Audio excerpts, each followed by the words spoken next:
Om Swastiastu.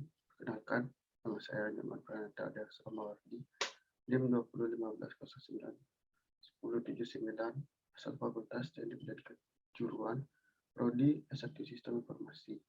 Di sini saya akan mempresentasikan tugas materi dari mata kuliah Arsitektur SITI, yaitu Value Chain. Saya akan mulai.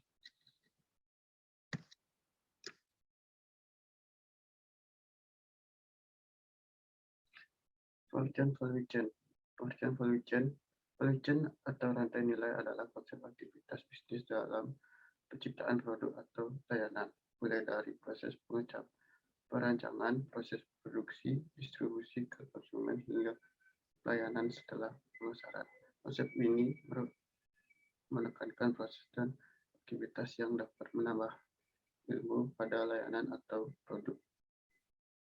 Aktivitasnya bisa terjadi dalam hanya satu perusahaan atau beberapa perusahaan yang sedang kerjasama.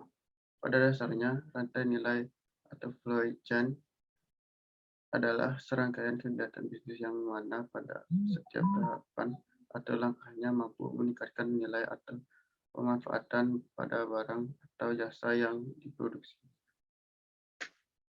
Orang yang pertama kali mengusulkan value chain adalah Michael Porter pada bukunya yang berjudul Competitive Advantage: Creating and Sustaining Superior Performance, yang kala itu diterbitkan di tahun 1985.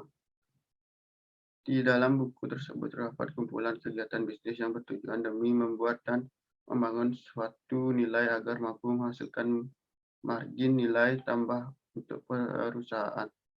Value chain pun mempunyai konsep analisa yang biasanya disebut dengan analisa rantai nilai, yakni suatu kegiatan menganalisa kembali kunci proses bisnis yang berhubungan dengan entitas lainnya yang berada di luar perusahaan, seperti pihak pemasok, pelanggan, sampai dengan relasi antar entitas yang berada di dalam perusahaan. Analisa value chain dan aktivitasnya.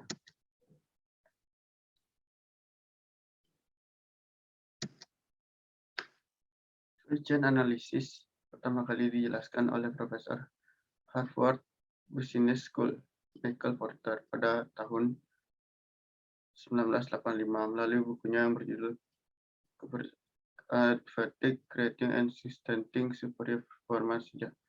Sejak saat itu, teknik ini menjadi alat yang berguna bagi perusahaan untuk membantu mendapatkan keunggulan kompetitif. Teknik ini merupakan strategi untuk menganalisis aktivitas internal bisnis. Dengan kata lain, analisis ini dapat menunjukkan letak keunggulan kompetitif maupun kekurangan suatu perusahaan. Fokusnya untuk mendapatkan pemahaman terkait biaya dan aktivitas bisnis yang bisa meningkatkan nilai produk. Aktivitas rantai nilai terbagi menjadi dua, antara lain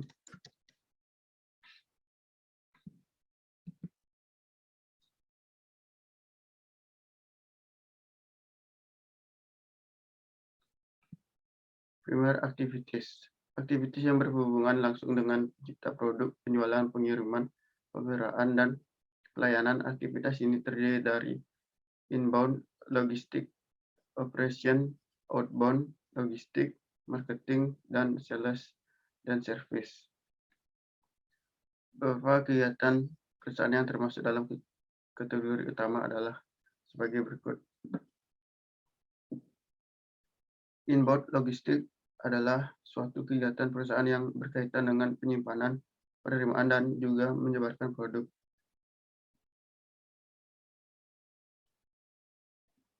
Operation yakni suatu kegiatan yang mengubah produk bahan baku menjadi produk akhir. Outbound logistik adalah suatu kegiatan perusahaan yang berkaitan dengan penyebaran produk ataupun jasa kepada pelanggan. Marketing and sales adalah suatu kegiatan yang berkaitan dengan pemasaran dan juga penjualan seperti promosi, dan lain-lain. Service adalah suatu kegiatan yang berkaitan dengan penyediaan layanan agar bisa lebih meningkatkan pemeliharaan suatu produk seperti perawatan, perbaikan, dan juga pelatihan.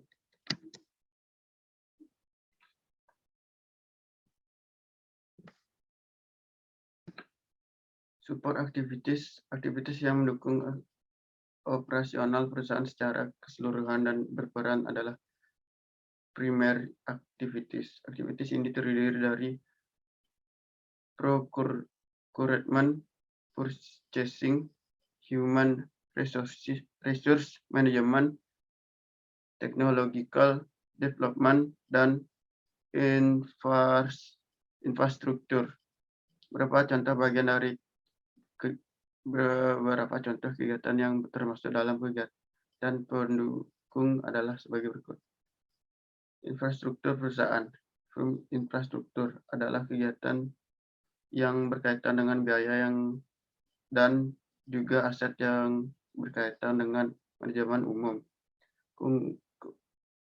keuangan, akuntansi, keamanan, dan juga keselamatan sistem informasi. Manajemen sumber daya manusia (SDM). Human Resource Management adalah suatu kegiatan pelatihan, pengembangan, dan juga kompensasi untuk seluruh jenis personel yang di dalam termasuk mengembangkan tingkat keahlian kerja. Yang ketiga, pengembangan teknologi. Teknologi development adalah kegiatan yang berhubungan dengan perbaikan proses produk, pengembangan software, perancangan alat, sistem telekomunikasi, kapabilitas basis dan baru, sampai membangun dokumen sistem yang terkomputerisasi. Yang terakhir, keempat, pengadaan. Procurement adalah suatu kegiatan yang berkaitan dengan cara mendapatkan sumber daya seperti fungsi pengembalian yang digunakan di dalam flow chart.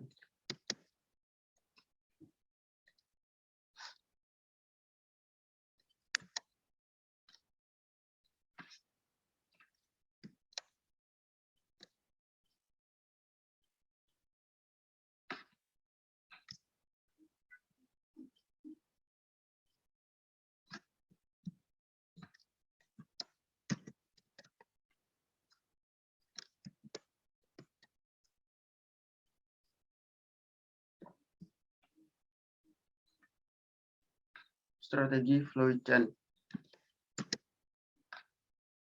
Strategi flowchart, suatu perusahaan yang ingin menerapkan flowchart harus melakukan strategi terlebih dahulu. Strategi ini sebagai rangkaian kegiatan yang lebih terkoordinir dan juga lebih terintegrasi guna mendapatkan keunggulan bersaing. Strategi yang terdapat di dalam flowchart sendiri terdiri dari strategi keuangan dalam bersaing, strategi keunggulan biaya, dan strategi diferensiasi. Ketiga jenis strategi flowchart adalah sebagai berikut. Pertama, strategi keunggulan bersaing. Strategi keunggulan bersaing adalah suatu kemampuan pada perusahaan yang mendapatkan keuntungan ekonomi terhadap laba yang bisa diperoleh oleh kompetitor di pasar dalam industri yang sama. Keberhasilan suatu perusahaan ini bisa diukur dengan biaya saing strategis dan juga profitabilitas yang tinggi. Strategi keunggulan biaya. Harga jual, biaya, dan biaya lainnya akan menjadi pertimbangan pada setiap perusahaan yang ingin menjual suatu barang ataupun jasa. Dari segi konsumen, keunggulan biaya ini bisa dilihat dari sisi harga jual yang lebih murah untuk suatu barang yang nilainya sama. Strategi diferensiasi. Arti dari diferensiasi adalah berbeda. Di zaman seperti saat ini, perusahaan yang hanya mengeluarkan produk yang sama dengan yang lain tentu tidak akan terlihat menarik. Pun sama halnya dalam strategi bisnis, perusahaan bisa menerapkan strategi ini secara efektif. Tujuan dan fungsi penerapannya. Tujuan dari penerapan rantai nilai adalah untuk meningkatkan keuntungan perusahaan dengan minimalisir biaya produksi. Fungsi bagi produk adalah untuk meningkatkan value dan pemanfaatan yang akan perusahaan produksi. Selain itu, fungsi lainnya antara lain memudahkan perusahaan untuk penelitian dan pengembangan terhadap produk mereka, membantu merancang produk sehingga produk berkualitas dan proses pemasaran lancar, membantu perusahaan dalam proses produksi, terutama terkait efisiensi biaya dalam jumlah produk, meningkatkan peluang pasar dan proses penjualan produk.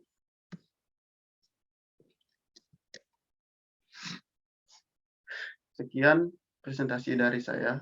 Apabila ada salah pengucapan, mohon dimaafkan. Om Santi Santi Santi Om.